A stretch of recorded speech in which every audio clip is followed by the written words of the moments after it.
Coronation Street stalwart, Eva, played by Catherine Tyldesley, has been in turmoil over the past couple of months. She is dealing with Aidan's, Shayne Ward, suicide, believing she is partly to blame for it. It all came from her bizarre baby plot with TOWIE, Georgia Taylor. The latter was desperate to have a child but was unable to carry one herself. When TOWIE's surrogate sadly miscarried, it was at the same time Eva found out she was pregnant with Aidan's baby after a fleeting rekindle of their romance. TOWIE suggested Eva gave her the baby instead of aborting it, and it seemed to be a decent plan at first. But too many people were involved in the story, and with Eva keeping her pregnancy a secret so as to not upset Aidan. It transpired he found out anyway. Following his suicide, Eva is riddled with guilt, unable to see how she wasn't a big part of his death. She is now so upset by the situation she can't even look at baby Susie without breaking down in tears. Tonight's double bill saw Eva forced to hold her child while Peter, Chris Gascoigne, scolded Simon, Alex Payne, for smoking near the newborn.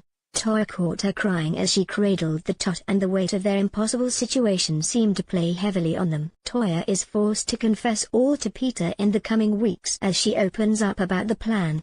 But will TOWIE and Peter hand over their baby to her? And will the lying tear them apart?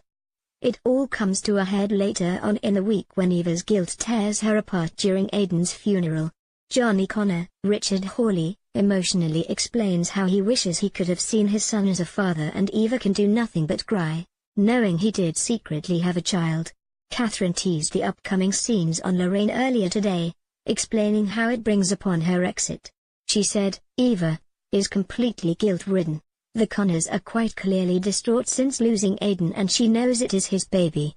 She wants to tell them it's TOWIE that stopped her from doing it." Her maternal instincts around baby Susie are starting to kick in now. There's a lot of weight on her shoulders. She holds it together at the funeral, but Johnny says he'd be a brilliant father and she breaks. She does say how much the baby looks like Aidan. It's just heartbreaking. 30 p.m. and 8 Coronation Street continues Wednesday on at 7. For confidential support, call the Samaritans in the UK on 116 123 or visit the local Samaritans branch.